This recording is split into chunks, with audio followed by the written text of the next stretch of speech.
అందరికీ నమస్కారం. Welcome to it's you TV. విజయవాడలో అంటే మన బెజవాడలో ఇంద్రకీలాద్రి కొండపై ఉన్న కనకదుర్గ అమ్మవారి టెంపుల్ మీలో ఎంతమందికి తెలుసు?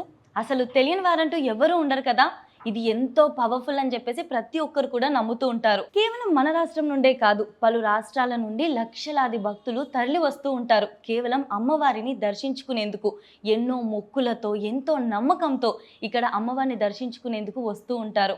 అయితే ఈ అమ్మవారి గుడి యొక్క చరిత్ర, మహిమల గురించి అన్నీ కూడా తెలుసుకునే ప్రయత్నం చేసేద్దాం. వీటి గురించి మన కోసం చెప్పేందుకు ఈ విజయవాడలో ఉన్న కనకదుర్గ అమ్మవారి గుడి యొక్క ఉప ప్రధాన అర్చకులు మరియు జ్యోతిష్య పండితులు శంకర శాండిల్య గారు ఉన్నారు. గురుగారితో మాట్లాడి మరిన్ని వివరాలు తెలుసుకుందాం. ఇందాక మీరు చెప్పేటప్పుడు ఖడ్గమాల పూజ అని అన్నారు, ఇంకా కుంకుమార్చన, దీని గురించి కూడా చెప్పారు. వీటి యొక్క ప్రత్యేకత గురించి కూడా అంటే ఇంత పూర్వం ఖడ్గమాల, త్రిశతి ఇవన్నీ కూడా అమ్మవారికి చేసేవాళ్ళు. అంటే అప్పుడు భక్తులు ఉండంగా చేసేవాళ్ళు కాదు, కేవలం అమ్మవారి వరకు మాత్రమే చేసేవాళ్ళు. 2008 నుంచి ఈ ఖడ్గమాల పూజ భక్తులకు కూడా అందుబాటులో ఉండాలని చెప్పి ఈ తెల్లవారుజామున అంటే బ్రాహ్మీ ముహూర్త కాలంలో ఉదయం తెల్లవారుజామున 3:50 నుంచి 5:40 దాకా ఈ దేవి ఖడ్గమాల పూజ జరుగుతుంది. ఈ ఖడ్గమాల చేయడం అంటే పూర్వం మహారాజులు వాళ్ళు యుద్ధానికి వెళ్ళే ముందు ఈ ఖడ్గమాల చేసేవాళ్ళు. అంటే ఖడ్గమాల అంటే కొన్ని అవయోగాల కోసం, అలాగే వాళ్ళు విజయం సాధించడం కోసమని ఈ ఖడ్గమాల పూజ చేసేవాళ్ళు.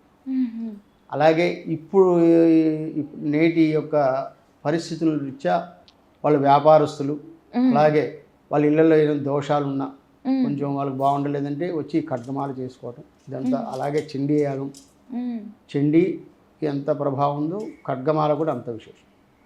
అది కాకుండా అమ్మవారిని దరిదాపు 40 నిమిషాలు లోపల కూర్చోవచ్చు.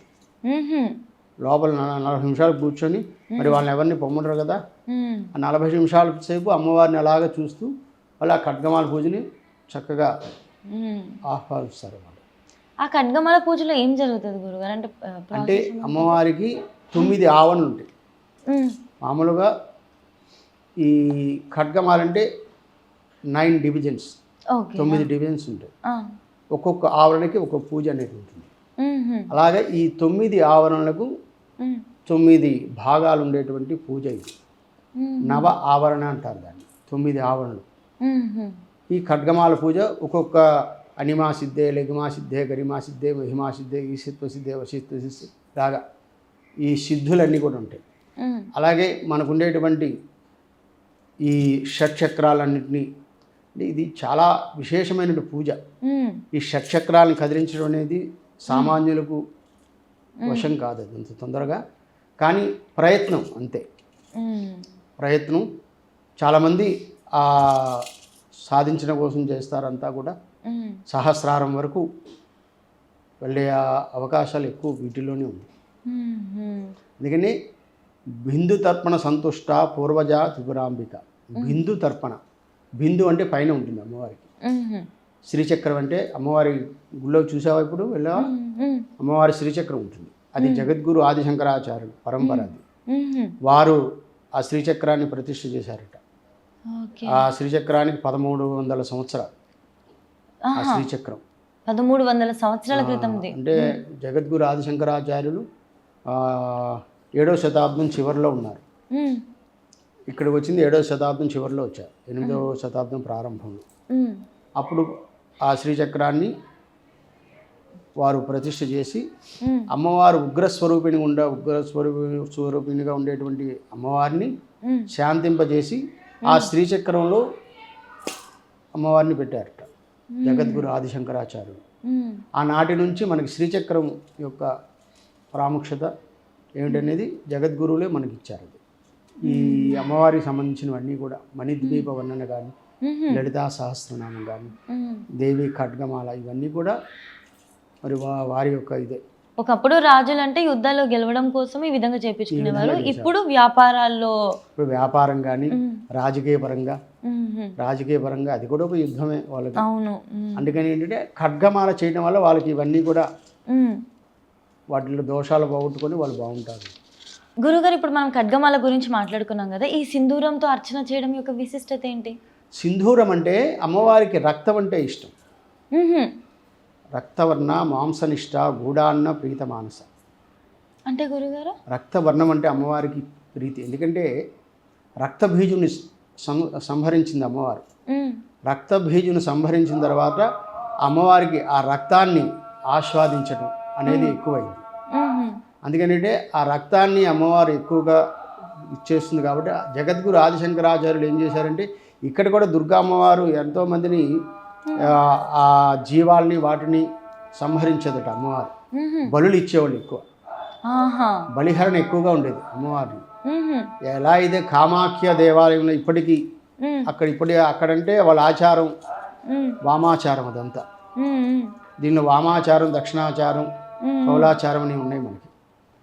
ఇప్పుడు అమ్మవారికి నడిచేది కూడా మంచి దక్షిణాచారం. ఓకే, ఇక్కడ బలిలు ఇక్కడ వామాచారం ఏమి ఉండదు. ఆ వామాచారం లేదు. అచ్చ. వామాచారం అంటే బలులు ఇవ్వటం అవును. అవన్నీ కూడా ఎక్కువ. ఆ విధంగా అమ్మవారిని రక్తం పోసి ఇచ్చేసేవాళ్ళు. మ్. అందుకని ఏంటంటే అమ్మవారికి ఆ రక్తంకి బదులుగా ఎర్రటి కుంకుమ మ్హూ. కుంకుమ ఇవ్వటం చేత, కుంకుమ పూజ చేయడం చేత అమ్మవారు శాంతిస్తుంది. అలాగే పసుపు ఏంటంటే ఆ అమ్మవారికి ముఖానికి మ్. స్వర్ణం, ఆవిడ అమ్మవారు అంతా మ్. ఆ స్వర్ణమైనటువంటి దాన్ని ఆ పసుపుతోటి అలంకరణ చేస్తారు. మ్. అలాగే అమ్మవారికి కొబ్బరికాయ, మ్. బలిహరణ కొబ్బరికాయ. మ్. అంటే మనిషికి ఎన్ని లక్షణాలు ఉన్నాయో ఆ కొబ్బరికాయకి అన్ని లక్షణాలు ఉంటాయి. మ్. ఆ పైన ఉండేటువంటి మనకుండే శరీరం లాగే దానికి మ్. కొబ్బరికాయ టెంక, మ్. ఆ జుట్టు మ్. ఏంటి ఆ కళ్ళు, లోపల ఉండేటువంటి కొబ్బరి నీళ్ళే రక్తం.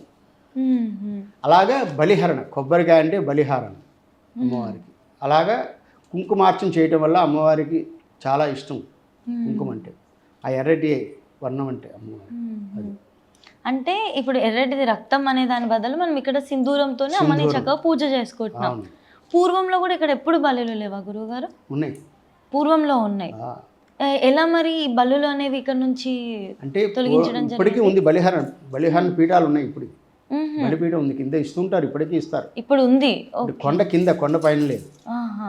కొండపైన ఇప్పుడు చాలా సంవత్సరాలకి పూర్వమే మ్. అవి తీశారు. ఇక్కడ మ్హూ. మామూలుగా ఇక్కడ బలిహరణ ఉంది. కింద కోళ్ళని మేకల్ని వాటిని తీసుకొస్తారు కింద. మ్హూ. వాళ్ళు కింద బలులు ఇస్తారు, వాళ్ళు ఇచ్చుకుంటారు. దేవస్థానానికి సంబంధం ఉంది. ఓకే, పర్సనల్ దేవస్థానం అయితే వ్యక్తిగతంగా ఏం వచ్చి చేసుకోవడం. ఆ దేవస్థానం అమ్మవారు కూడా శాంతంగా ఉండేటువంటి అమ్మవారికి మహానివేదన ఉంటుంది. మ్హూ. 5 కాలాల్లో అమ్మవారికి నివేదనలు ఉంటాయి. మ్హూ. ఉదయం తెల్లవారుజామున మ్. దర్ధోజనం, మ్హూ. అలాగే 6:30కి 7 గంటలకి అమ్మవారికి చిత్రాన్నం పులిహార, మ్హూ. 9 గంటలకి ఈ కట్టి పొంగలి మ్హూ. పాయసం నైవేద్యం పెడతారు. అలాగే 12 గంటలకి మహానివేదన ఉంటుంది. మ్హూ. 12 గంటలకి అమ్మవారికి షడ్రుజ ఈ భోగాలన్నీ కలిపి, పంచ భోగాలు కలిపి ఏంటి అమ్మవారికి నివేదన ఉంటుంది. అలాగే చిత్రాన్నం, పాయసాన్నం, మాసచక్రాలు అంటే గారెలు. మ్. గారెలు అమ్మవారికి ప్రతినిత్యం కూడా మహానివేదనలో ఉంటుంది. మ్. అలాగే సాయంత్రం 4 గంటలకి అమ్మవారికి శనగలు నైవేద్యం పెడతారు. మ్. 6 గంటలతో ముగుస్తుంది. 6 గంటలకి అమ్మవారి క్షీరంతో ఈ నివేదనలన్నీ కూడా ఇస్తారు. అంటే ఇక్కడ అమ్మవారిని మనం శాంతి స్వరూపిణి లాగా అనుకోవచ్చు గురుగారు. ఉగ్ర రూపంలో కాకుండా మనకి శాంతి స్వరూపిణి. అందుకని కనకదుర్గ మ్హూ. అమ్మవారికి ఇక్కడ కనక వర్షం కురిసిందట. మ్హూ. అందుకని ఏంటంటే ఇక్కడ కనకదుర్గగా అమ్మవారు ఆ కనక ప్రభలతోటి ఆ ముఖంలోనే అమ్మవారి యొక్క ఆ కనక ప్రభల యొక్క వైభవం కనిపిస్తుంది. మ్. దుర్గామ్మవారి వైభవం చాలా విశేషమైంది. ఇక్కడ మ్. ఎంతోమంది రాజులు మ్. వాళ్ళందరూ కూడా అమ్మవారిని పూజించి ఎన్నో విజయాల్ని సాధించారు ఇక్కడ.